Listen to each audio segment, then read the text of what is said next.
আর এই মুহূর্তে যে খবর আপনাদের জানাবো, বিজেপির গোষ্ঠী কোন্দলে সিএএ ক্যাম্প ভাঙচুর করা হয়েছে এবং এই ভাঙচুরের অভিযোগ বিজেপিরই বিরুদ্ধে। নদিয়ার কল্যাণীর সেন্ট্রাল পার্ক এলাকার ঘটনা, সেখানে বিজেপি বিধায়ক অম্বিকা রায়ের অনুগামীদের উপর হামলার অভিযোগ উঠছে। সিএএ ক্যাম্প ভাঙচুর করা হয়, বিজেপির গোষ্ঠী কোন্দল। ঠিক কি ঘটেছে? বিশ্বজিৎ মিত্র আমাদের প্রতিনিধি রয়েছেন আমাদের সঙ্গে। বিশ্বজিৎ, ঠিক কি ঘটনা? দেখো, সেটা হচ্ছে যে গতকালকে রাত্রেবেলা দলের দলীয় যে কার্যালয় আছে কল্যাণী সেন্ট্রাল পার্কে, সেই সেন্ট্রাল পার্কে দলীয় কার্যালয়ে পিকনিক চলছিল। ঠিক সেই সময়ে দলীয় কোনো সমর্থক সে যখন বাইরে বাজি ফাটায়, সেই বাজি ফাটানোকে কেন্দ্র করে উত্তেজনা ছড়িয়ে পড়ে।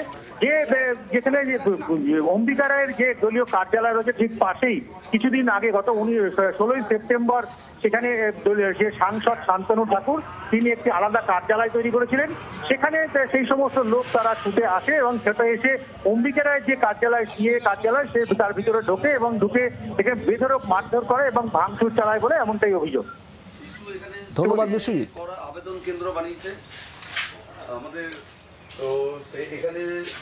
আমাদের গতকালকে সন্ধ্যেবেলায় রাতই বলছি আমাদের একটা পিকনিক ছিল, এখানে পিকনিক অর্গানাইজ করা হয়েছিল।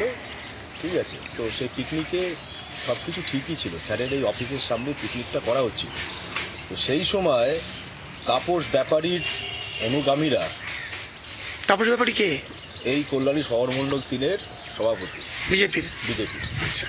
তাপস ব্যাপারীর একজন অনুগামী, তার নাম হচ্ছে জগন্নাথ সরকার, ঠিক আছে, সজল দাস।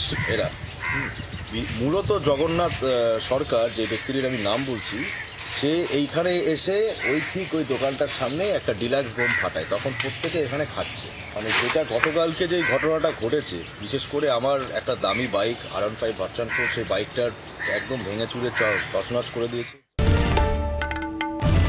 বাংলার আওয়াজ, বাঙালির আবেগ, জি 24 ঘন্টা।